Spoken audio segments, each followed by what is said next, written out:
mau datang dan merubahnya di dunia ini apa sih teman-teman? Nah tadi di Roma 12 ayat 2 itu udah bilang berubahlah oleh pembaruan budimu sebenarnya. Jadi Yesus datang itu sebenarnya pengennya Yesus itu paradigma kita yang berubah. Teman-teman kalau ngomong God is good all the time and all the time God is good, it's very easy.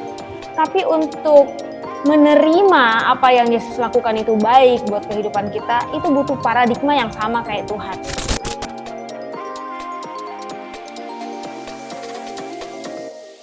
Kalau ditanya apa sih perubahan yang udah Yesus lakukan di dunia ini, banyak banget. Salah satunya yang paling besar karya dunia ini adalah membuat kita yang tadinya berdosa menjadi tidak berdosa kembali dengan kematiannya di kayu salib. Jadi kalau dibilang Yesus datang membawa perubahan, yes, semua orang pasti setuju itu. Baik ada orang yang menganggapnya negatif, maksudnya perubahannya, oh iya Yesus datang bawa perubahan negatif. Ada yang percaya Yesus berkata bahwa iya Yesus datang bawa merubah segala sesuatu menjadi positif. Nah, tapi intinya kedatangan Yesus itu sendiri sudah membawa perubahan yang besar bagi dunia ini. Nah, teman-teman, jauh lebih dari sekedar Yesus datang membawa perubahan, aku lebih tertarik sebenarnya sama perubahan apa aja yang Yesus, maksudnya kita harus berubah seperti apa setelah Yesus datang gitu ya. Jadi kalau misalnya yang Yesus sudah lakukan itu udah nyata, sudah ditunjukkan gitu. Nah, aku mau ajak teman-teman semua untuk baca satu ayat di Roma 12 ayat 2. Janganlah kamu menjadi serupa dengan dunia ini, tapi berubahlah oleh pembaruan budimu, sehingga kamu dapat membedakan manakah yang kenak Allah, apa yang baik, yang berkenan pada Allah, dan yang sempurna. Teman-teman, sebagai orang Kristen kita bukan baru aja dengar ayat ini pastinya. Kalau bicara perubahan selalu khotbah-khotbah, sharing-sharing dari hamba-hamba Tuhan lainnya pasti bicara tentang berubahlah oleh pembaruan budimu. Nah, pertama, perubahan apa sih yang udah Yesus buat saat ia datang ke dunia? Tadi kita udah bahas banyak hal yang berubah. Dari kita melihat mujizat, itu tidak ada orang yang bisa melakukan hal-hal seperti itu sebelumnya. Yesus melakukan hal-hal yang tidak mungkin menjadi mungkin. Banyak sekali hal-hal yang Yesus lakukan gitu. Tapi satu-satunya hal yang Tuhan mau datang dan merubahnya di dunia ini apa sih teman-teman? Nah tadi di Roma 12 ayat 2 itu udah bilang berubahlah oleh pembaruan budimu sebenarnya. Jadi Yesus datang itu sebenarnya pengennya Yesus itu paradigma kita yang berubah. Kenapa aku simpulkan seperti itu? Karena satu-satunya hal yang paling sulit kita setarakan sama Tuhan itu adalah paradigma kita.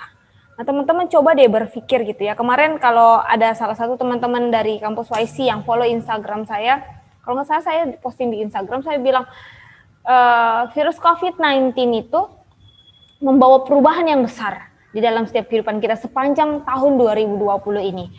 Waktu mau mulai COVID kita baru aja merayakan Natal, sampai sekarang udah Natal lagi, udah mau Natal lagi, udah mau akhir tahun gitu. Dan banyak sekali perubahan yang dilakukan. Nah, ada banyak orang yang jadi berubah lebih buruk, bahkan hamba-hamba Tuhan, bahkan orang-orang yang mungkin kita nggak pikir bahwa dia bisa sanggup melakukan itu. Banyak banget perubahan secara keuangan, perubahan di sekolah, teman-teman yang kuliah juga semuanya berubah, pekerjaan berubah semuanya, gitu kan. Nah, kenapa Yesus datang ingin membawa perubahan itu, merubah paradigma kita? Karena dengan kita berubah paradigma itu aja yang kita bisa menganggap bahwa apapun yang Tuhan lakukan itu baik. Teman-teman kalau ngomong God is good all the time and all the time God is good, it's very easy.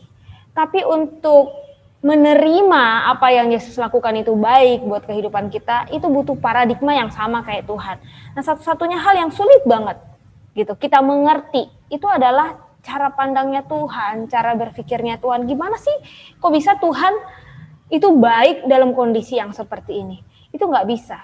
Nah makanya untuk bagaimana teman-teman supaya kita bisa menerima itu semua itu, satu-satunya cara adalah menerima Yesus dalam kehidupan kita. Nah aku percaya semua teman-teman yang join sore hari ini semuanya udah menerima Yesus gitu ya, karena itu dulu gitu. Kalau mungkin teman-teman Kak, aku udah Kristen dari lahir, belum tentu menerima Yesus, gitu. Aku pribadi menerima Yesus itu mungkin kurang lebih tahun 2009 atau 2009 kalau nggak salah. Aku Kristen dari lahir, besar, ada di gereja gitu ya, dari sekolah minggu, pokoknya ikut semuanya gitu. Jadi bisa dibilang ya Kristen ya nggak main-main. Tapi menerima Yesus itu benar-benar aku rasa itu tahun 2009. Itu pertama kali. Dan teman-teman ternyata menerima Yesus itu nggak cukup kita pikir, oh kita udah menerima Yesus aman selamanya. Enggak. Sedikit ya sebelum nanti kita bahas yang lainnya. Ternyata waktu saya menerima Yesus tahun 2009 itu nggak cukup penerimaan yang di situ. Singkat cerita, waktu tahun 2019 itu saya sempat diserang satu penyakit yaitu kanker payudara. Tapi puji Tuhannya waktu itu karena keluarga nggak punya uang. Nah, mama papaku waktu itu habis divorce dan yang membiayai pengobatan dan operasinya segala macam itu harus tanteku. Dan aku punya prinsip dalam hidupku, aku nggak mau sampai nyusahin orang lain yang akhirnya nanti mama papaku dibilang, oh itu tuh anaknya saya yang obatin, bla bla bla bla gitu kan. Nah aku nggak mau. Jadi singkat cerita aja ya teman-teman, pada waktu itu udah sampai pecah gitu loh. Jadi udah udah bernanah gitu. Maaf ya kalau teman-teman ada yang agak jijian gitu. Tapi ini perlu aku saksiin ya sebelum teman-teman masuk lebih dalam lagi gitu. Nah, pada waktu itu malam sebelum aku operasi, harusnya kan aku ambil puasa gitu. 6 jam kalau nggak salah ya sebelum operasi itu biasanya kita harus puasa. Terus aku bilang sama Yesus, Tuhan, kalau memang Tuhan mau lakukan sesuatu dalam hidup saya, oke, saya terima. Tuhan mau apa gitu. Tapi memang keras banget dalam hati saya bilang, Abigail, aku minta untuk full time melayaniku. Enggak kerjain yang hal-hal yang lain. Nah, teman-teman, waktu itu rasanya sulit enggak? Waktu itu umurku baru 18 tahun. 18 apa 19 ya kurang lebih segitu ya. Itu baru lulus SMA, baru setahun lulus SMA. Dan buat kita yang anak-anak muda untuk menerima mau pelayanan aja full time ngikut Yesus jadi hamba Tuhan itu nggak gampang karena aku punya cita-cita, aku orangnya entertain gitu ya, apalagi itu berbanding terbalik banget, yang menjadi hamba itu kan melupakan semua keinginan diri kita sendiri, tapi aku orangnya orang yang entertain gitu. Michael tahu gitu, aku orangnya ceria, suka tampil dan lain-lain sebagainya macamnya. Dan waktu itu Tuhan bilang, aku minta untuk full time melayani aku punya cita-cita, aku punya harapan, punya mimpi-mimpi gitu. Nah, tapi masalahnya udah kejebak nih teman-teman. Waktu itu sakit dan gak bisa bilang apa-apa gitu kan. Oke, aku bilang Tuhan Yesus, oke saya terima permintaan Tuhan Yesus. Karena itu udah sedikit mengancam kehidupan gitu kan. Terus aku bilang, tapi saya minta Tuhan sembuhkan saya tanpa operasi. Kalau Tuhan bisa lakukan itu, saya terima challenge-nya gitu.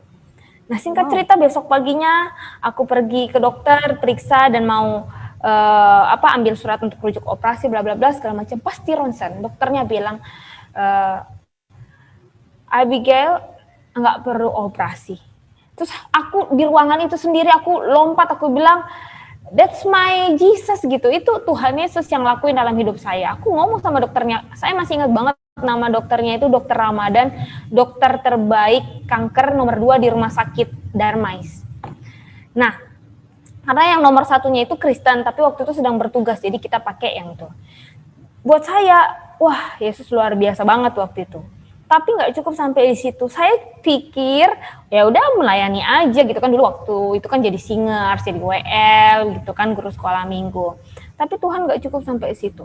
Tuhan proses hidup melayani itu nggak enak teman-teman. Jadi kalau teman-teman di sini bergabung dalam kampus YC berpikir pelayanan enak, seru-seru, teman-temannya asik-asik, itu belum masuk di dalam pelayanan yang sesungguhnya. Nah berjalan waktu setelah saya sembuh itu, pelayanan saya pikir ya udah saya terima tantangan Tuhan, ya udah saya udah nerima nih, Tuhan Yesus baik gitu, Tuhan sembuhkan saya. Tapi nggak sampai di situ. Penerimaan kita akan Kristus itu diuji sama Tuhan. Bener nggak sih lu terima apa yang gue lakuin dalam hidup lu? Kurang lebih kayak gitu. Singkat cerita berjalan itu prosesnya panjang dari 2009 sampai 2013. Nah, 2013 saya masih ingat banget tanggal 29 Desember ada satu hal yang mungkin di sini nggak bisa saya share karena ini nge-link ke YouTube, nge-link kemana-mana gitu kan karena berhubungan dengan orang lain. Ada kejadian yang besar yang terjadi dalam hidup saya itu bikin malu, pokoknya nggak bisa saya lupain. Dan di titik itu, waktu itu, jadi saya tuh orangnya orang yang kontra. Kalau ada satu hal yang nggak cocok sama saya dan saya merasa itu benar, saya kontra pasti. Nah, waktu tanggal 29 Desember itu di hadapan beberapa bapak rohani, ibu rohani saya pas kita lagi diskusi, ada satu hal yang dorongan dari dalam hati yang bilang, oh kamu benar kok gitu. Saya mau ngomong seperti Abigail yang sebelumnya gitu. Saya mau ngomong, oh saya kayak gini. Tapi ada ada dorongan yang keras di dalam hati, tapi itu lembut. Cuma dia bilang gini, kamu diam saja, biar aku yang bertindak dalam hidupmu. Nah, untuk menerima itu, ini yang kedua kali ya, untuk menerima tadi untuk saya untuk tetap melayani Tuhan saja tanpa mengejar cita-cita, harapan dan lain-lain, itu sulit. Yang kedua, Tuhan minta lagi, terima aja gitu, apa yang sedang terjadi. Tapi entah kekuatan dari mana, itu saya bilang, oke, Tuhan. Nah, singkat cerita itu titik terendah di dalam hidup saya sebagai anak Tuhan gitu ya. Tahun 2013 itu saya kembali menerima apa yang Tuhan Yesus rubah dalam hidup saya. Teman-teman bicara perubahan, setiap kali Tuhan mau upgrade kita, buat kita naik level, pasti ada yang berubah. Dari yang tadinya pacar bisa dibikin jadi putus, dari yang tadinya kaya bisa dibikin jadi miskin, yang tadinya punya kerjaan bisa tiba-tiba punya kerjaan, yang tadinya benar-benar aja tiba-tiba terima fitnah. Banyak banget, Tuhan bisa lakuin segala hal untuk merubah kita. Merubahnya tentunya dengan cara apapun, tapi tujuannya selalu lebih baik. Nah, singkat cerita, saya terima gitu. Nah, makanya aku bilang bagaimana sih caranya supaya paradigma kita berubah, itu nggak bisa teman-teman. Satu-satunya cuma percaya aja bahwa Yesus pasti lakukan yang terbaik dan terima, oke, Tuhan mau bawa ke sini. Dan memang nggak gampang dan ya memang nggak gampang gitu. Kalau ngomongnya gampang banget sih gitu, tapi benar-benar sungguh sangat amat sulit gitu. Nah, itu yang tadi ya, yang pertama ketika kita berpikir sesuatu mungkin Tuhan lakuin dalam hidup kita, bawa perubahan dalam hidup kita nggak nyampe nih pikiran kita, satu-satunya cara adalah mendekat sama Tuhan. Tahu nggak teman-teman apa yang menyelamatkan aku, menurutku ya, menurut pengalamanku, mungkin teman-teman berbeda, tapi menurut pengalamanku melayani Tuhan, tetap ada di komunitas yang benar, itu sangat menolong kita. Makanya teman-teman, aku bersyukur banget teman-teman di kampus YC mungkin belum lama komunitas ini, tapi tetap aja ada di sini, setia aja. Mau berantem satu dengan yang lain kek, mau kayak gimana kek, tahan aja. Karena itu yang membuat kita gimana ya, teman-teman kita, lingkungan kita, itu kayak pagar buat kita. Nah, buat aku, mungkin kalau aku dulu nggak tetap melayani dan berada di lingkungan yang tidak tepat, mungkin aku nggak akan memilih untuk menerima saja Tuhan. Walaupun teman-teman di sini mungkin di antara kita ada yang motivasinya ya udahlah gue ikut temen gue, atau mungkin motivasinya masih lain-lain karena mungkin usia masih muda, wajar-wajar aja ya gitu. Tapi nggak apa-apa, jalan aja terus. Pelayanan itu menolong kita untuk terus berada di pagar yang seharusnya gitu. Nah, teman-teman, yang pertama adalah kita mesti berubah. Gitu. Kalau bicara Yesus tadi membawa perubahan, itu sudah. Jadi bagian Allah tuh ada, datang ke dunia menebus kita. Tapi yang kedua itu bagian kita. Setelah Yesus lakukan perubahan dalam hidup kita di dalam dunia ini,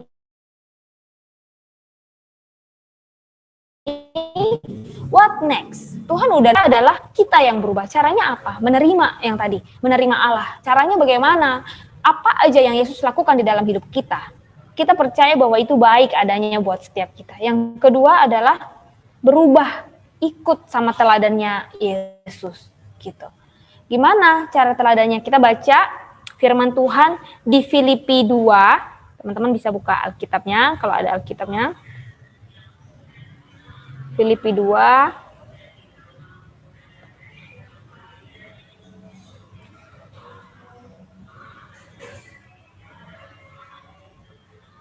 ayat 2 sampai 8 ya.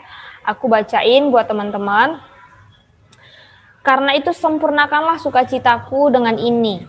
Hendaklah kamu sehati sepikir dalam satu kasih, satu jiwa, satu tujuan, dengan tidak mencari kepentingan sendiri atau puji-pujian yang sia-sia. Sebaliknya, hendaklah dengan rendah hati yang seorang menganggap yang lain lebih utama daripada dirinya sendiri. Dan janganlah tiap-tiap orang hanya memperhatikan kepentingannya sendiri, tetapi kepentingan orang lain juga. Hendaklah kamu dalam hidupmu bersama menaruh pikiran dan perasaan yang terdapat juga dalam Kristus Yesus, yang walaupun dalam rupa Allah tidak menganggap kesetaraan dengan Allah itu sebagai milik yang harus dipertahankan, melainkan telah mengosongkan dirinya sendiri dan mengambil rupa seorang hamba dan menjadi sama dengan manusia. Dan dalam keadaan sebagai manusia, ia telah merendahkan dirinya dan taat sampai mati, bahkan mati di kayu salib. Nah, nanti satu perikop teman-teman bisa baca lagi di rumah. Nah, teman-teman, tadi yang pertama adalah bagaimana caranya supaya ketika Yesus sudah bawa perubahan sama kita, kita meresponinya dan kita pun berubah, gitu. Yang pertama tadi menerima Allah, yang kedua berubah, ikut teladan Kristus. Nah, mengikuti teladan Kristus aku catat ada 3 poin. Yang pertama adalah waktu Yesus lahir ke dunia ini, apa sih yang Yesus lakukan, gitu ya? Kan Yesus bawa perubahan, sekali lagi aku bilang Yesus bawa perubahan, tapi kita nggak akan mungkin bisa berubah teman-teman tanpa meresponi perubahan yang udah Yesus bawa. Gitu. Yang pertama adalah Yesus meninggalkan zona nyaman, gitu ya. Yesus yang adalah raja. Pernah nggak sih teman-teman, atau mungkin di sini ada anak orang kaya. Kalau ada anak orang kaya, boleh angkat tangannya gitu. Jadi nanti Michael boleh kalau ada acara kegiatan kampus YC yang anak orang kaya dimintain lebih banyak. Ya, karena supaya kelebihan kita itu mencukupkan yang kurang gitu. Jadi teman-teman jangan ngumpet-ngumpet ya kalau anak orang kaya. Gitu ya. Pernah nggak berpikir kalau misalnya kita kaya, kita misalnya anak dari salah satu anggota DPR gitu ya, fasilitas apa sih yang kita terima gitu. Tiba-tiba itu disuruh kamu sebagai anak orang yang penting pasti dikawal kemana-mana. Aku punya temen adik kelasku waktu SMA, terus dia menikah sama salah satu anggota DPR. Dia masih di bawahku jauh 4 tahun gitu, tapi kemana-mana dikawal gitu, kayak keren banget gitu kan. Nah, bayangkan kalau itu kita terus tiba-tiba ya nggak pernah susah, ya kan? Yesus itu nggak pernah susah loh, maksudnya keberadaan dia sebagai Allah itu dia nggak pernah mengalami kesulitan because dia punya semuanya, gitu. Dia bisa melakukan semuanya. Jadi Yesus itu nggak pernah susah, Allah itu nggak pernah susah, tapi datang ke dunia untuk kayak nyusahin diri. Pernah nggak teman-teman bayangin kalau kita dari lahir nggak pernah susah, nggak pernah makan tahu tempe, nggak pernah makan ikan asin, makan sayur singkong gitu kan. Terus yang kita makan misalnya Burger King, pizza, dan lain-lain sebagai macamnya, name it lah gitu ya, Korean food. Terus tiba-tiba kita disuruh datang ke pelosok yang kalau teman-teman yang sekolah teologi pasti ada pergi misi kan. Tiba-tiba makanannya nggak sesuai banget sama kita, nggak enak, orang-orangnya nggak jelas semua. Iya nggak sih? Di dunia itu orangnya nggak jelas semua. Bayangin nggak perasaan Yesus. Kalau kita datang nih ya, ke tempat-tempat, contohnya kita anak yang berpendidikan, kalau kita main sama anak-anak yang nggak berpendidikan, bahasa kita aja beda, ya nggak teman-teman? Maaf ya, aku sering banget nongkrong misalnya kayak di kafe-kafe anak muda, atau nggak usah jauh-jauh di McD misalnya gitu. Aku pernah dengar satu komplotan anak-anak, maaf ya, ngomongnya itu kayak wean, dasar lu gitu, manggil temennya binatang, kotoran, dan itu biasa aja buat mereka. But kita, kalau kita ada di lingkungan itu rasanya kayak, iyo banget sih, kok kayak gitu, nggak enak rasanya. Bayangin Yesus di tempat yang termulia, yang dimana adanya pujian dan penyembahan, dia dipuji dan disembah. Bajunya mungkin, kalau mungkin baju kita paling mahal mereknya apa sih? 3 second ya, atau apa gitulah, H&M. Yesus itu pakai bajunya mungkin yang paling keren lah di zaman kita gitu ya. Tapi dia harus turun ke dunia ini, meninggalkan zona nyamannya. Gitu. Nah, berarti kalau kita menerima Allah tadi yang pertama kita lakukan, kita harus ngikut juga apa yang Allah lakukan, apa yang Yesus lakukan gitu ya. Meninggalkan zona nyaman. Kenapa? Kenapa sih Yesus meninggalkan zona nyaman? Nah, teman-teman mungkin udah punya jawabannya di hati masing-masing. Tapi aku bilang di sini kenapa Yesus meninggalkan zona nyaman? Karena Yesus memikirkan orang lain. Ya, Yesus mikirin Michael, mikirin Rena, mikirin Hansel dan teman-teman yang lainnya, gitu. Mikirin gimana nanti hidupnya dia kalau gue nggak turun nih ke bumi. Gimana nih nanti si Michael kuliah, padahal Tuhan punya rencana mau bangun kampus YC, tapi kalau gue nggak turun ini nggak mungkin tergenapi. And then he come to change everything. Gitu. Tuhan datang karena mikirin manusia. Itu yang pertama. Jadi teman-teman di sini yang hidupnya masih sendirinya gitu ya. Aku punya teman dan aku bukan nggak suka orangnya, tapi aku nggak suka orang yang nggak mau tahu sama hidup orang lain. Aku lebih suka orang yang mungkin kalau bahasa sekarang dibilangnya kepo, tapi kepo itu lebih baik. Kepo itu membuat kita care sama orang lain. Karena kalau kita nggak kepengin tahu, kita nggak tahu apa yang kita bisa lakukan buat orang lain, benar nggak sih? Cuman dunia itu memutarbalikkan fakta, gitu. Orang kalau mau tahu sedikit, kepo lu, gitu. Sehingga orang udah nggak jadi mau ada yang nanyain kita, takut dibilang kepo. Tapi aku percaya anak-anak teman-teman di kampus YC semuanya kalau bisa kepo, ya. Jangan mikirin diri sendiri gitu. Nah, itu yang Yesus lakukan. Nah, yang kedua tadi apa? Berubah ikut teladan Yesus itu adalah melakukan amanat agung. Yesus tahu waktu dia datang ke dunia dia punya tugas yang mulia. Nah, kita harusnya sebagai anak-anak Tuhan juga tahu kita punya tugas yang mulia. Boleh nggak Kak, misalnya bangun bisnis, bangun karir, mau jadi makeup artis terkenal, aku mau jadi pendeta yang sukses, aku mau jadi musisi yang handal, boleh, harus. Kalau aku bilang dulu aku berpikir nggak usah jadi sukses, nggak usah kaya, yang penting melayani Tuhan. Teman-teman, aku mau bilang buat anak-anak muda sekarang, enggak, kita harus sukses. Karena kesuksesan kita itu bisa membuat kita mempengaruhi dunia. Tapi tentunya kesuksesan kita harus diimbangin sama pengiringan kita sama Tuhan. Jadi teman-teman, kejarlah cita-citamu, tapi ingat, tujuannya bukan itu. Itu hanya aku bilangnya kayak fasilitas aja untuk mempermudah kita dalam melakukan visi kita. Nah, makanya teman-teman, aku harap nanti mungkin Michael boleh dibikin form gitu ya buat teman-teman kampus YC, karena teman-teman di GCC juga selalu aku tanya visi mereka tuh apa. Karena kalau visi kita melayani Tuhan, jadi itu udah udah semua orang juga sama, mau ikut Tuhan, mau setia melayani Tuhan, tapi harus punya yang detail. Kenapa? Karena yang detail itu yang membuat kita terarah hidupnya. Contohnya misalnya Michael mau jadi musisi, contoh ya, gitu. Nah, harus tahu nih musisi nanti tahun segini mau ngapain, apa yang mau dibangun, mau bangun sekolah musik mungkin untuk para penyembah dan lain-lain sebagai macamnya. Nah, karena punya visi itulah maka yang akan dilakukan itu nggak mungkin Michael belajar di dunia kedokteran, nggak nyambung gitu ya. Atau nggak mungkin tadi ada yang bidan itu katanya, nggak mungkin ngobrolnya sama bidan, pasti ngobrolnya sama musisi, cari link ke musisi-musisi. Nah, visi itu membuat kita lebih mudah terarah untuk melakukan apa aja. Nah, untuk kita semuanya, kita punya visi itu adalah amanat agung, menjadikan semua bangsa murid Kristus. Nah, kalau kita tahu tugas mulia kita dan tugas besar kita adalah amanat agung itu, kita nggak mungkin nongkrongnya, mungkin ngobrolnya sama orang-orang yang nggak ada faedahnya sama untuk melakukan visi kita. Makanya teman-teman, berteman itu boleh sama siapa aja, tapi bergaul itu harus pilih. Ada perbedaan antara berteman sama bergaul. Kalau berteman sama siapa aja boleh, mau tukang beca, mau orang yang narkobaan, ya udah jadi teman aja. Tapi bergaul itu adalah orang yang kita duduk sama-sama, tukar pikiran sama-sama, orang yang kita bisa terima inputnya begitu. Nah, kenapa sih harus melakukan amanat agung untuk melakukan perubahan itu? Karena memikirkan orang lain itu nggak cukup cuman secara abstrak.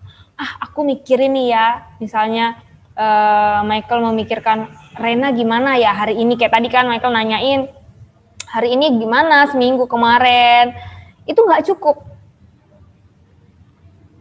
Dulu aku punya teman, kalau teman-teman kuliah di Harvard ya, aku punya teman alumni kalian namanya Koberi Chandra. Dia salah satu drummer, jadi ikutnya yang musik juga. Dulu kita pernah melayani bareng, jadi God Center Community itu kita bangun berdua awalnya. Nah, dia pernah bilang sama saya begini, kalau ada orang cerita sama kamu dan bilang, kesusahan, lagi butuh duit, kamu jangan bilang, saya doain ya, kamu berdoa ya. Enggak, kasih dia duit. Mungkin ini berat buat teman-teman, itu salah satu contohnya. Jadi kita jadi Kristen itu jangan kayak apa ya, ngawang-ngawang gitu. Orang di dunia ini tuh lagi butuh pertolongan, bukan butuh support. Teman-teman, gak ada orang yang gak bisa berdoa. Aku percaya semua orang di dalam kesusahannya berdoa, walaupun mungkin mereka salah berdoa dan lain-lain. Tapi tugas kita itu adalah menyatakan doa-doa kita, gitu. Jadi hal real yang harus kita lakukan dan dirasakan oleh orang lain supaya orang lain juga bisa rasakan bahwa Yesus datang bawa perubahan, itu adalah action, because action speak louder than words. Ya.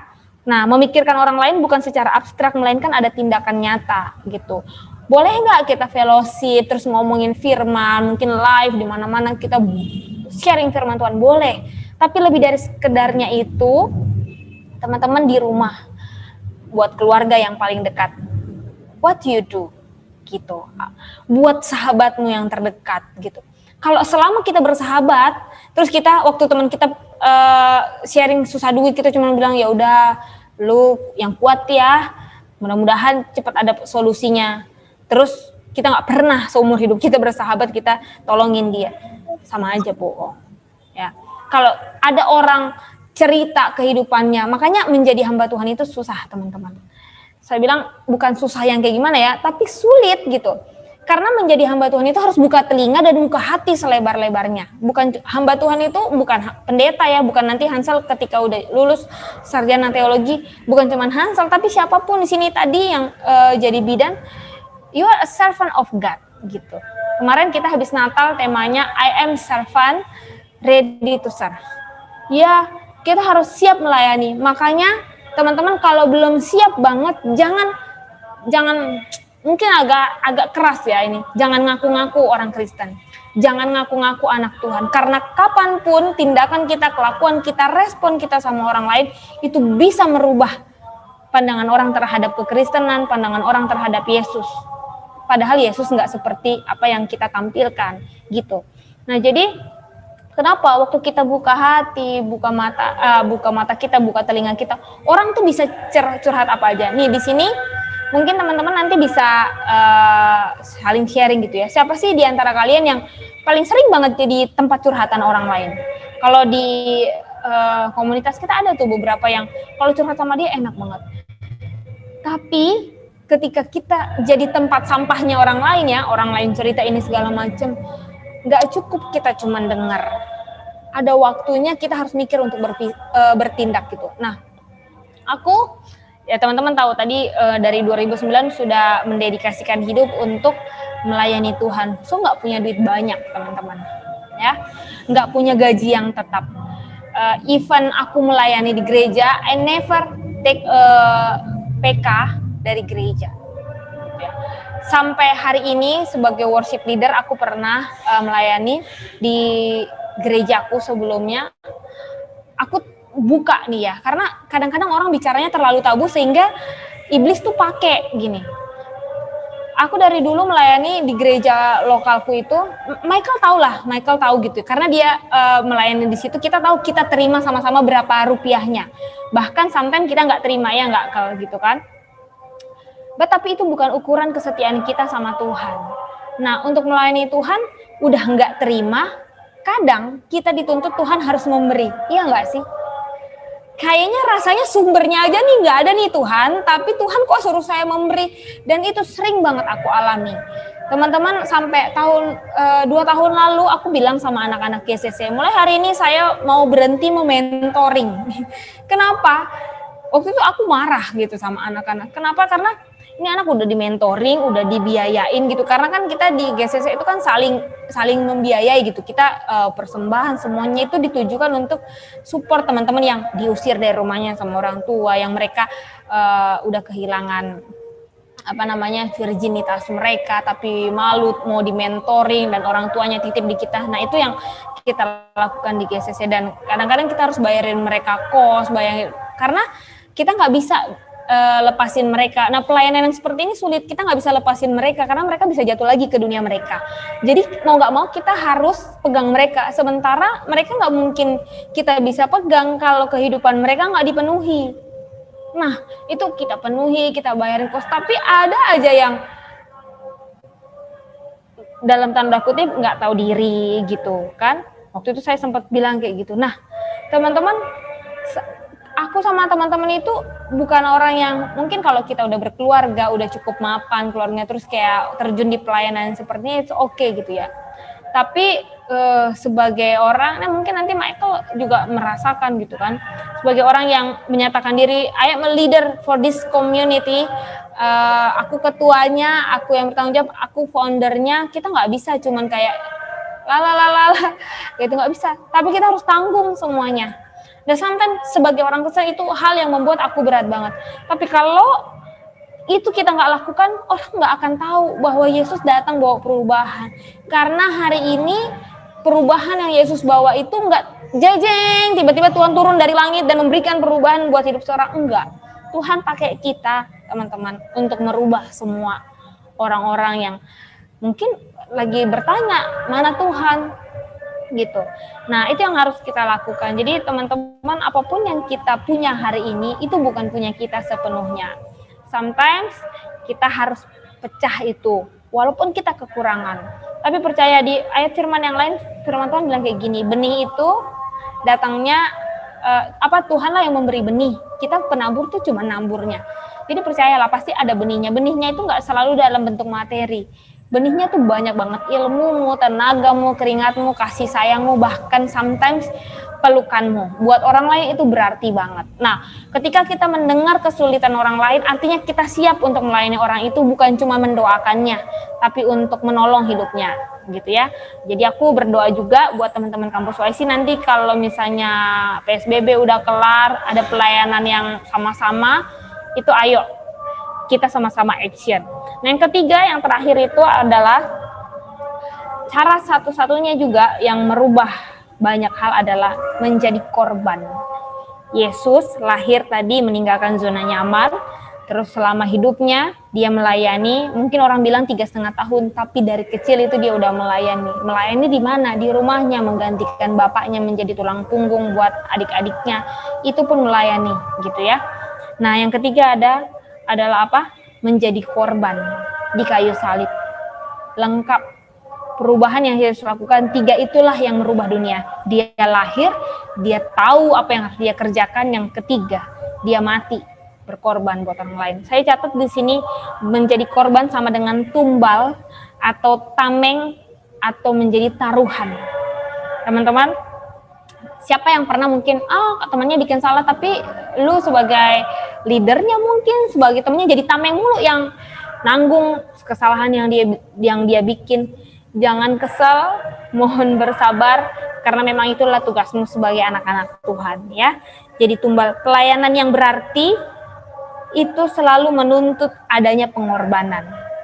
Ya, ingat, pelayanan yang berarti selalu menuntut adanya pengorbanan. Kalau teman-teman mau pelayanan kita berarti, maka berkorban. Ingat, berkorban. Kita nggak hidup sendirian. Teman-teman, pesan terakhir yang aku mau kasih tahu sama teman-teman, dunia yang sekarang tuh udah berubah dan gak akan pernah jadi jauh lebih baik. Kalau kita sama-sama baca Alkitab, kita tahu bahwa dunia itu udah berubah menjadi jahat sedikit demi sedikit, dan grafiknya itu gak pernah flat, gak pernah menurun, tapi selalu menaik. Firman Tuhan catat juga bahwa di hari-hari terakhir semua akan menjadi jahat, kasih sudah menjadi dingin. Teman-teman bayangin gak sih, hari-hari ini kita semua lagi kesulitan. Kita semua berebut gimana caranya kebutuhan pangan kita terpenuhi. Tapi bisa gak di tengah-tengah kita pun butuh, kita bagi buat orang lain, supaya orang lain gak perlu jadi jahat gitu. Ada satu hal yang mungkin menutup sharing aku sore hari ini gitu ya. Singkat cerita, beberapa waktu lalu, kurang lebih 3 bulan apa 4 bulan yang lalu, kita bangun sebuah usaha. Bukan usaha aku yang sekarang, sebelumnya ada, habis itu kita pecah dan bikin sendiri gitu. Dan Erik itu sempat invest juga di usaha itu, beberapa teman gitu.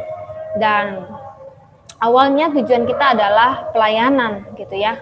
Jadi teman-teman semuanya kadang kita bisa memulai dengan manis banget, mulai pelayanan. Tapi lama-kelamaan kebutuhan yang semakin meningkat, terus keadaan yang nggak semakin baik membuat setiap hari yang kita cari itu bukan lagi jiwa yang mau kita layanin. Karena gini, dari mana sih Kak Abigail kita tahu bahwa itu pelayanan atau bukan? Pelayanan itu bukan ngenakin diri kita. Kita nggak nerima untung dari pelayanan. Kita diberkati, bukan untung. Jadi beda diberkati sama untung. Nah, pelayanan itu seringkali merugikan kita dalam tanda kutip. Jangan diambil makna yang lainnya ya. Nah, kalau teman-teman rasa kayak rugi nih, wah, nah itulah pelayanan yang sesungguhnya gitu. Nah, waktu kita berjalan bangun usaha ini, singkat cerita semuanya berbeda. Yang kita cari bukan lagi jiwa yang harus kita layanin gitu, karena kita udah merasa rugi nih kalau kita buka usaha makan terus kita bagi-bagi pasti rugi gitu kan. Oke Mike, pasti rugi. Tapi yang namanya pelayanan memang rugi gitu.